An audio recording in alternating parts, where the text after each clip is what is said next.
el continuo.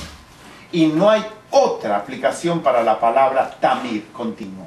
Y el papado, ¿qué es? La abominación desoladora. Cuando la abominación desoladora tomara el lugar del papado.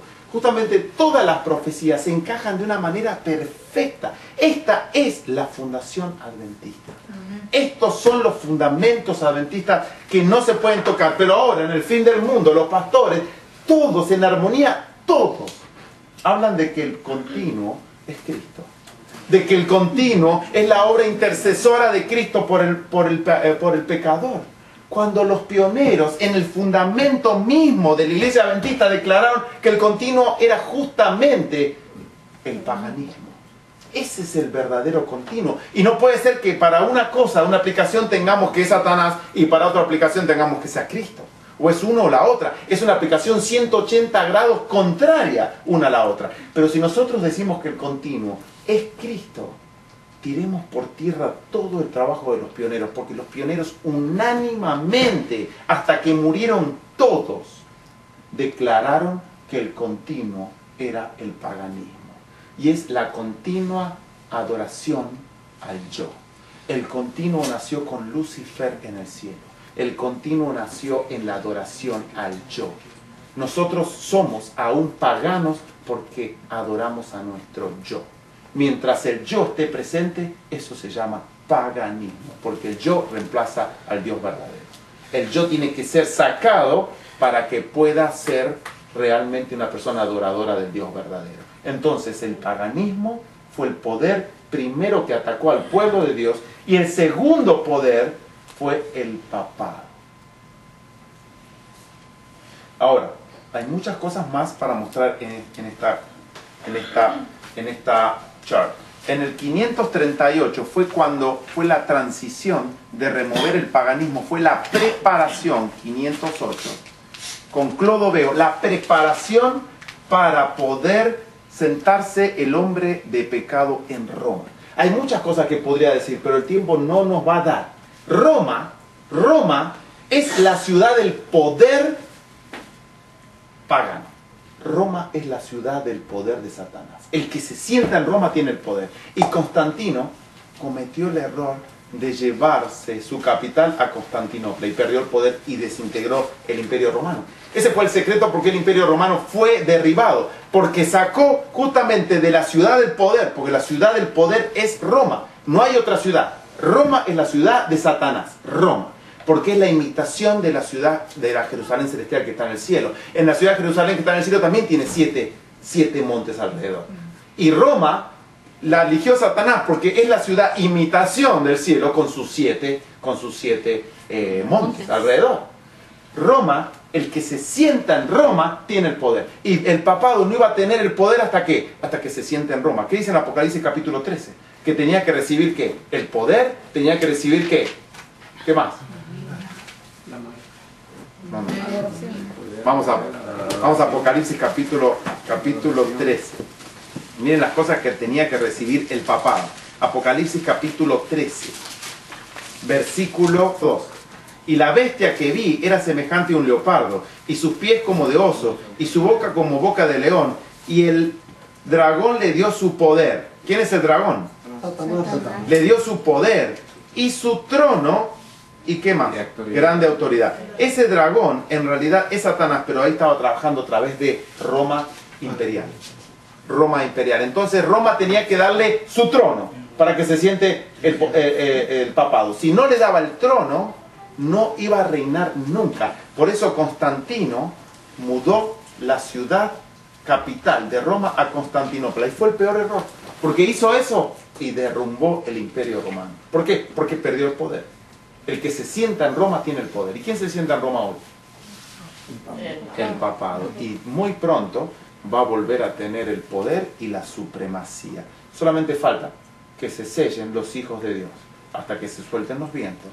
Y cuando se suelten los vientos, vamos a ver al papado en todo su esplendor. Muy bien. ¿Qué otra cosa más voy a sacar de esta profecía? ¿Cuántos años separan de 1798 a 1844? 46 años. En Juan 2, vamos a leer Juan 2. Juan capítulo 2.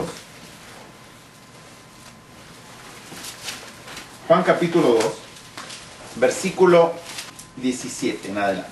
Entonces se acordaron sus discípulos que está escrito: el celo de tu casa me consume. Y los judíos respondieron y le dijeron: ¿qué señal nos muestras ya que haces esto? Respondió Jesús y les dijo: destruid este templo y en 3 días lo levantaré.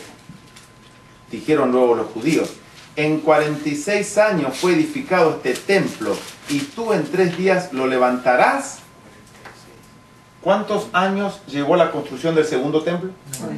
Okay. Eso era una profecía también, porque Cristo estaba levantando su último templo que iba a tener en la tierra.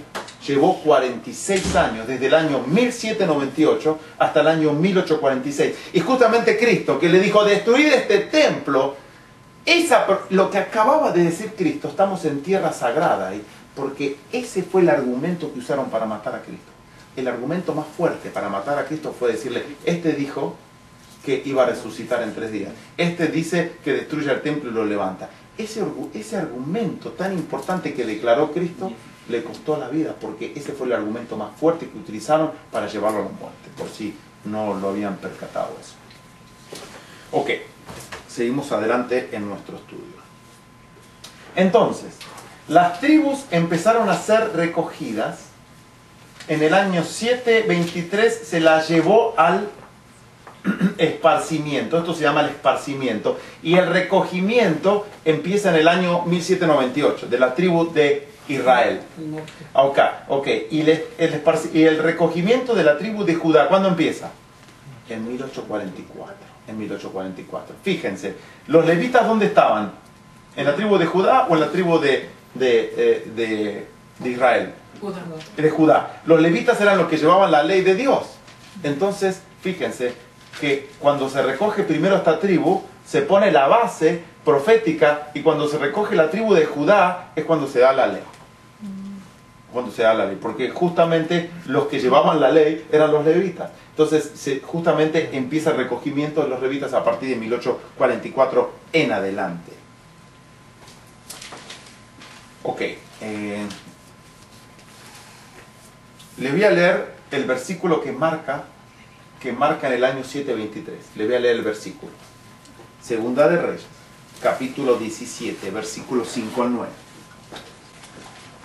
Y el rey de Asiria invadió todo el país y sitió a Samaria, y estuvo sobre ella 3 años. En el año 9 de Oseas, el rey de Asiria tomó Samaria y llevó a Israel cautivo a Asiria, y los puso en Alá, en Abor junto al río Gozán y en las ciudades de los medos, porque los hijos de Israel pecaron contra Jehová su Dios, que los sacó de tierra de Egipto, debajo de mano de Faraón, rey de Egipto, y temieron a dioses ajenos, y anduvieron en los estatutos de las naciones que Jehová había lanzado de delante de los hijos de Israel, y en los estatutos que hicieron los reyes de Israel. Y los hijos de Israel hicieron secretamente cosas no rectas contra Jehová su Dios, edificándose lugares altos en todas sus ciudades, desde las torres de los atalayas hasta las ciudades fortificadas. Ok, este versículo marca el comienzo, y Húger directamente señala la salida de este esparcimiento. 723, cuando se esparce la tribu del norte.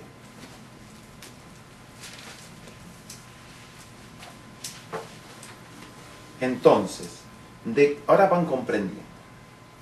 ¿De qué ira hablan los profetas? ¿De qué ira hablan? Ya tiene nombre la ira. 2520. Esa es la ira que hablan los profetas. ¿Están comprendiendo? Los 2520. Ahora van a comprender estos versículos mejor. Ya los leímos, pero ahora los van a comprender. Volvamos de vuelta. Daniel capítulo 8, versículo 19. Daniel capítulo 8, versículo 19.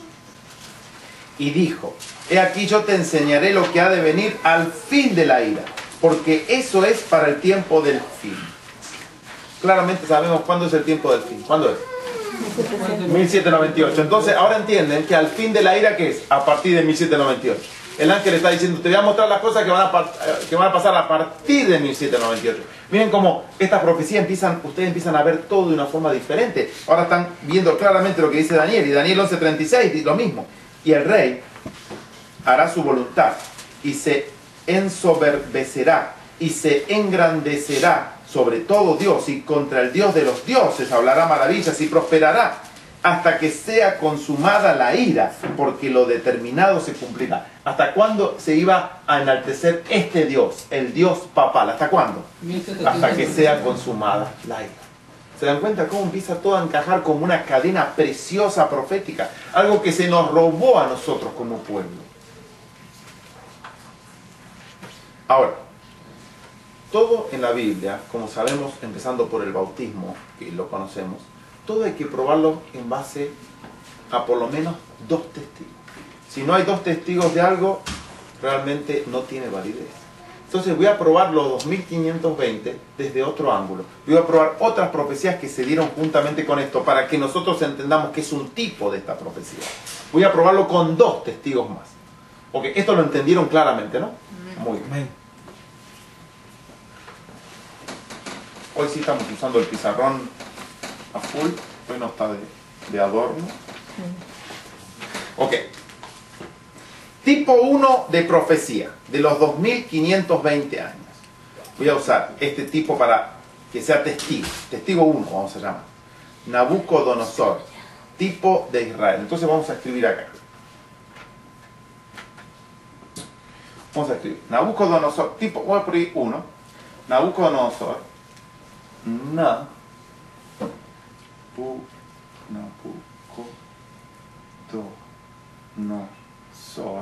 Nabucodonosor, y voy a escribir como tipo de Israel, que ejemplifica a Israel. Ahora ustedes lo van a entender después. Israel, que en realidad tiene restauración. Restauración. Ok, ejemplo 1. Nabucodonosor, como un tipo de Israel que va a ser restaurado. Ahí lo voy a mostrar. Yo sé que no entienden, pero ahora van a entender. Daniel capítulo 4, versículo 13 al 16. ¿Cuántas veces decía 7 tiempos en Levítico 26? ¿Cuántas veces? 4 veces. ¿Dónde se encuentra en la Biblia los 2520 años? Levítico 26. Muy bien, están aprendiendo ustedes, están aprendiendo. Muy bien. Daniel capítulo 4, versículo 13 al 16 dice: vi en las visiones de mi cabeza mientras estaba en mi cama, que he aquí un vigilante y santo descendía del cielo, y clamaba fuertemente y decía: derribad el árbol y cortad sus ramas, quitadle el follaje y dispersad su fruto, váyanse las bestias que están debajo de él y las aves de sus ramas, mas la cepa de sus raíces dejaréis en la tierra, con atadura de hierro y de bronce, mismo que leímos en Levítico 26, recuerden esas palabritas, con atadura de hierro y de bronce, entre la hierba del campo, sea mojado con el rocío del cielo, y con las bestias sea su parte entre la hierba de la tierra. Su corazón de hombre sea cambiado, y le sea dado corazón de bestia, y pasen sobre él 7 tiempos. Una vez, 7 tiempos. ¿Cuánto tiempo iba a pasar por Nabucodonosor? 7 años. 7 tiempos. Daniel 4, 23 al 25. Y en cuanto a lo que vio el rey, un vigilante santo que descendía del cielo y decía: cortad el árbol y destruidlo, mas la cepa de sus raíces dejaréis en la tierra, con atadura de hierro y de bronce, en la hierba del campo sea mojado con el rocío del cielo, y con las bestias del campo sea su parte, hasta que pasen sobre él 7 tiempos. Segunda vez. Y esta es la interpretación, oh rey, la sentencia del Altísimo que ha venido sobre mi señor el rey, que te echarán de entre los hombres, y con las bestias del campo será tu morada, y con hierba del campo te apacentarán como a los bueyes, y con el rocío del cielo serás bañado, y 7 tiempos pasarán sobre ti. Tercera vez. Hasta que conozcas que el Altísimo tiene dominio en el reino de los hombres, y que lo da a quien él quiere. Ahora vamos a leer justamente el esparcimiento de quién, de Nabucodonosor. El esparcimiento, así lo titulé. Ahora vamos al versículo 28 al 32. Todo esto vino sobre el rey Nabucodonosor. Al cabo de 12 meses, paseando en el palacio real de Babilonia, habló el rey y dijo: ¿no es esta la gran Babilonia que yo edifiqué para casa real con la fuerza de mi poder y para gloria de mi majestad?